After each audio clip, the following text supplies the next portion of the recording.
All right, everybody. Thank you for tuning in to Andrew Nye, the real estate guy.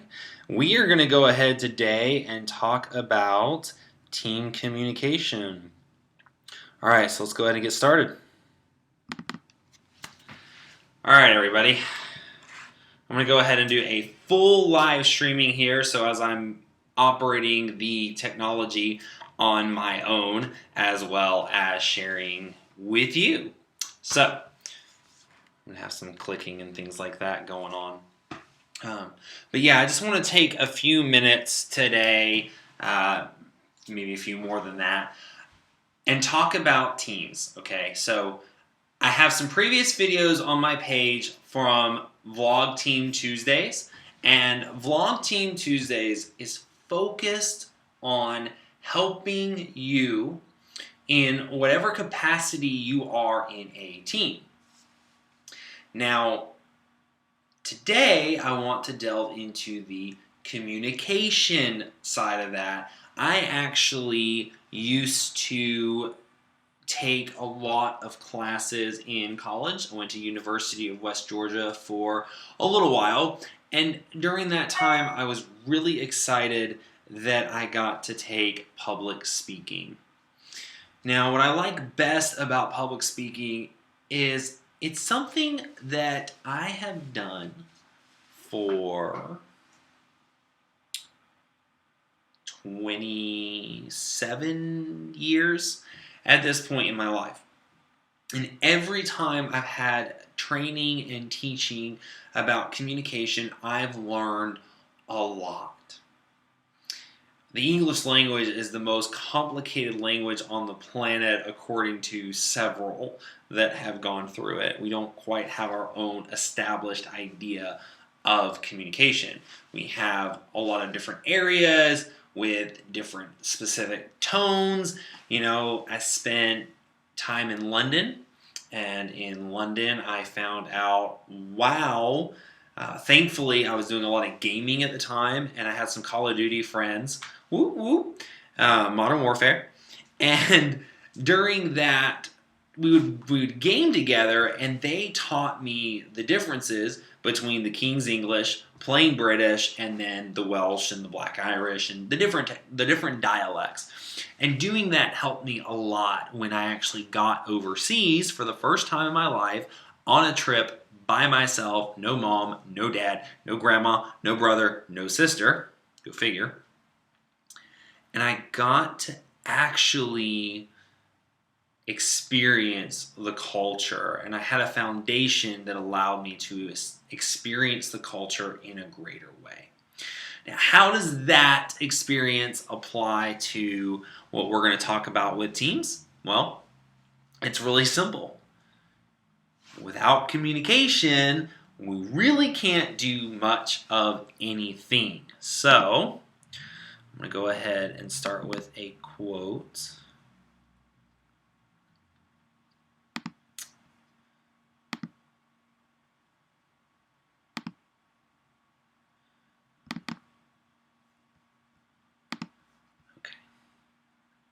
All right, so don't use words too big for the subject. Don't say infinitely when you mean very.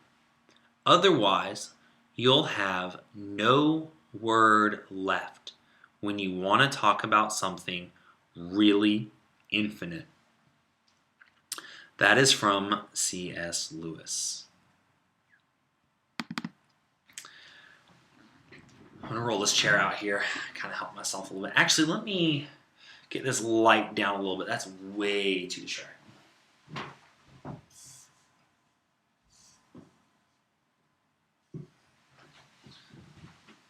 Okay.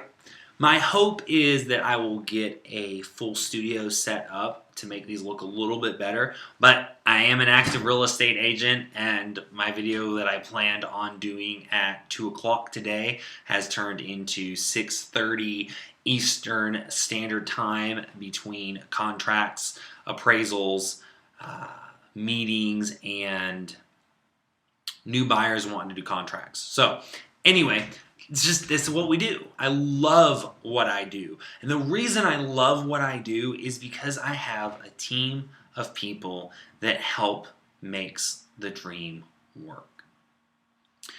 I believe that the luxuries of this life are the memories that we make. Now, what that means for me is when I'm working with somebody, whether they're a first-time home buyer or they're a seasoned buyer, they're an investor, I want to use a communication style that actually can help them be prepared for the journey. Like what C.S. Lewis said, the way that we communicate with one another is crucial to expressing ourselves. If we express ourselves too much at the beginning, then we don't have anything left. So having a team of people is not just having your immediate team. So if, for instance, in real estate, I have myself, I have my broker, I have my office team, I have a lender that I work with regularly, and I have an attorney that I work with regularly. I work with their office a lot because they understand what I'm trying to achieve and I understand what they're trying to achieve, and we can actually sit down at table together and have a conversation. Now, when it takes two relationships, a buyer's relationship and a seller's relationship, to make said dream, buying a home, selling a home, work, is teamwork. So if you have a side of the equation not communicating, right, closed off communication versus open communication, you're not going to have the smoothest process possible. So whatever team that you're connected with, whatever team it is that you're working with, it's really awesome when you can take the moment and analyze, okay, ideally, your team has already had established, these are the protocols, these are the procedures, this is what each person's role is, so it's not really a shock or a confusion. But if that's not the case, and you're trying to figure out where to go from there, then oftentimes you can run into situations that you don't have enough communication. And you, as yourself, who you're responsible for, I'm not responsible for the other agent, I'm not responsible for the lender, I'm not responsible for the attorneys. I'm responsible for me. And what my reputation looks like is to communicate and negotiate every possible way. Now, if you notice, I'm very expressive. But what does it look like being expressive without any vocabulary? Does that make sense? Is that a communication that you can understand? Or is that creating more confusion? And confusion causes fear, or doubt, or assumptions. What happens when we assume? Does it work well when we assume? Right? I can pick up this pen and I can twirl it in front of you without a single word.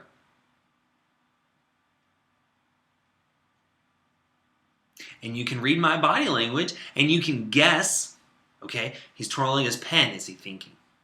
You can guess, he's twirling his pen. Is he thinking about throwing it at me? Have I upset him? Right? There are so many situations where what's said or what is unsaid creates confusion. Now, we are human beings. We have a mind, a will, and emotions trapped inside of a body. If you've played any sports, connected with any massive team exercise, you understand how interesting it can be to connect parts together that don't understand their role or don't want to be connected. So I'm here to explain and express myself about communication with the intention or desire of helping you to help yourself and to help your team by digging into communication. There are some wonderful books out there that will help with communication. And I'm going to go ahead and make a list of my favorite books and post them in the comments below. I don't have that list together right now because, like I said, I ended up running into situations I was not prepared to move this video over to till this late. But you know what? That's a part of life. Life happens. And I would rather life happen than nothing happen. I would rather live than survive. Because yes, I am a survivor. I'm going to make it. I'm going to excel. And I'm going to achieve my dreams. But I do not do it alone. I am incredibly grateful that I have a wife at home with the kids, getting them in bed right now so that I can stay here and do this video at my office. Because I have a dream. And it involves living. You have a dream and it involves living. So please take the time to understand your communication style. I'm expressive. I don't need you to be like me. I don't want you to be like me. No one else wants you to be like them. We want you to be you. We support you. The team supports you. You're a valuable, wonderful, important part of the equation. And what you do, what you bring is important.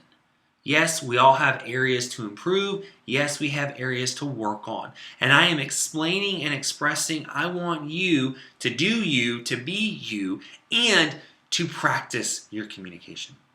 Excuse me. Try it. Go into a restaurant and say, yeah, I'll take the patty with the bread with the seeds on it and cook it doner than done. And see if your burger comes out the way that you visualize in your head.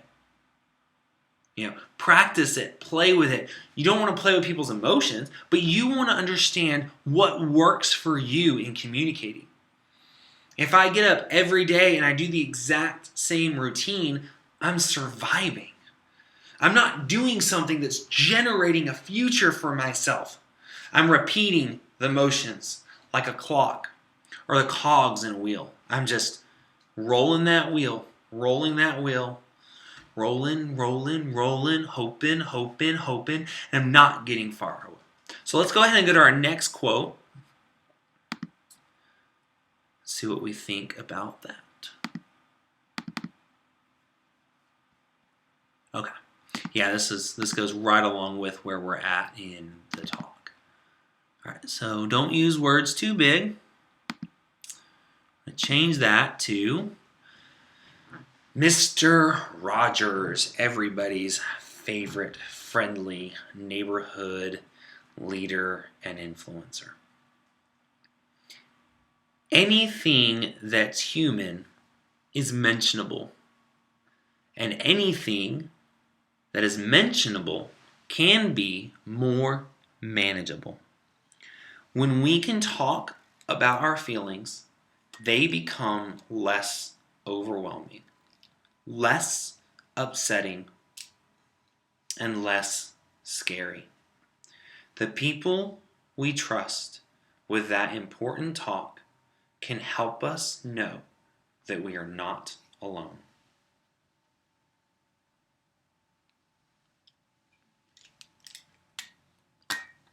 Wow, just wow.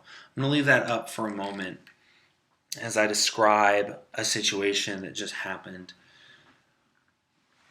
Working a transaction where no one or very few people are communicating causes the opposite of what Mr. Rogers is saying here.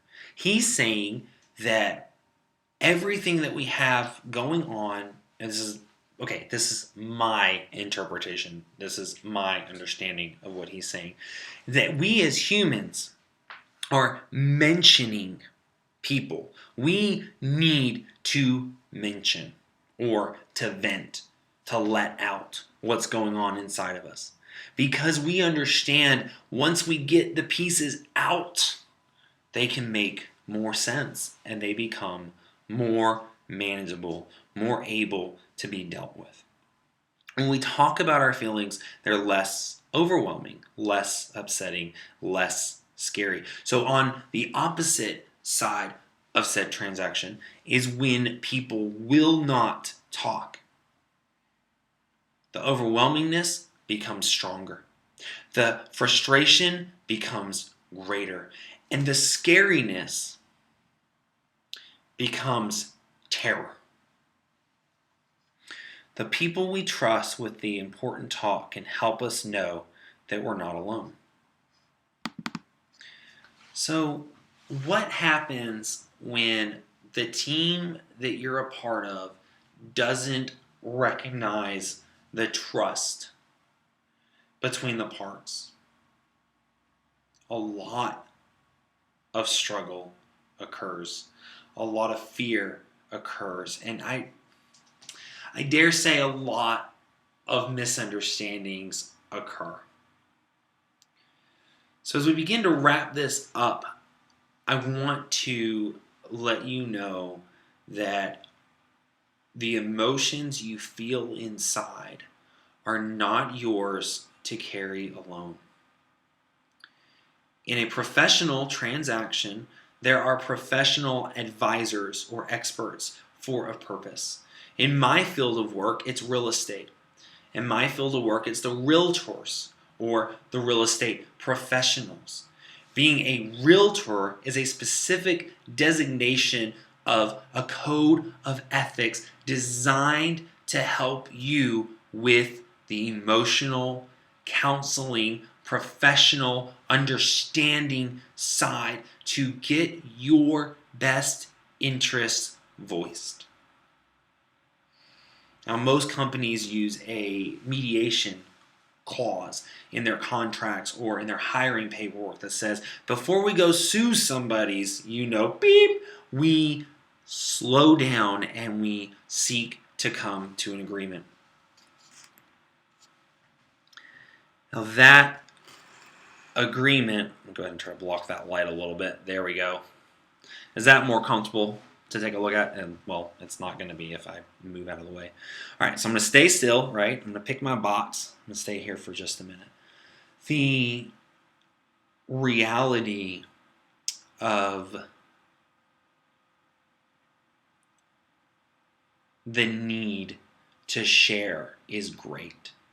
I personally don't see the internet world replacing car salesmen or real estate professionals or specific industry places like a barber. I don't know that I would ever trust a robot to cut my hair. Because one, I'm human and I like human interaction. But when human interaction doesn't go the way that I think or want or feel, I end up being so uncomfortable. I think it's a better idea just to take a step back. But my innate need for people is going to drive me to try again.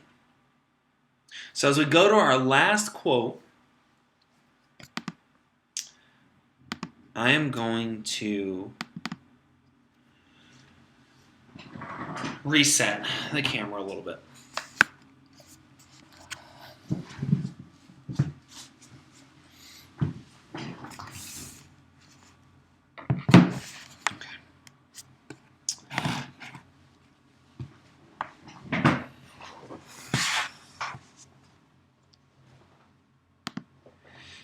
There we go. Okay.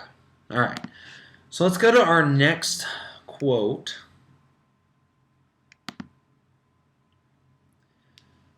Because it all boils down to this. So the whole war is because we can't talk to each other. Whole war is because we can't talk to each other. Orson Scott Card, author of Ender's Game. All right. Ender's Game carries a very specific place in my heart because it's the book that I was given as I was left in the care of another while I was in 4th grade. Yeah, I'm going to get emotional.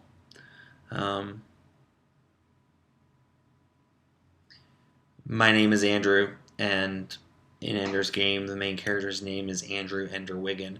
I recommend reading the book or watching the Harrison Ford remake of the book into a film. It had Harrison Ford and some other great actors in it. They did a really fabulous job of telling the story and putting on screen what most of us have read and dreamed about for a very long time.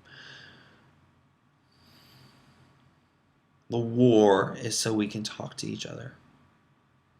The reason that I do YouTube is because I want to help you. I want to help you build your team. I want to help you expand in your life. And the communication barriers that I experienced as a child have prepared me to grow in communication. And this is just another vessel for me to do that. Whether we're comfortable or uncomfortable on camera is irrelevant. What's relevant is the words that we have to share, because the words that I have to share are to help, to build, and to heal. I want to see our society healed to a place that we don't need to be offended. We don't need to build walls. Extend a hand. Extend a conversation. Have a cup of coffee. Wherever you are in your business, in your family, in your life, I charge you. I leave you with this final charge as I read the definition of communication: the imparting or exchanging of information or news. I charge you, I encourage you to open up and to share. Have a conversation with somebody. And if you feel like there's nobody that will have a conversation with you, I'm Andrew Nye, the real estate guy, and I'll be that for you as well. So, as I leave you, I hope that you have enjoyed this video. I hope that you have found it helpful and encouraging. And if you would, please click the subscribe button, the notification bell, and let's bring peace to the Great War, and to serve one another, and to be kind, and to share and communicate. You have a wonderful day. Thank you so much for tuning in wherever you are. I hope to hear from you soon.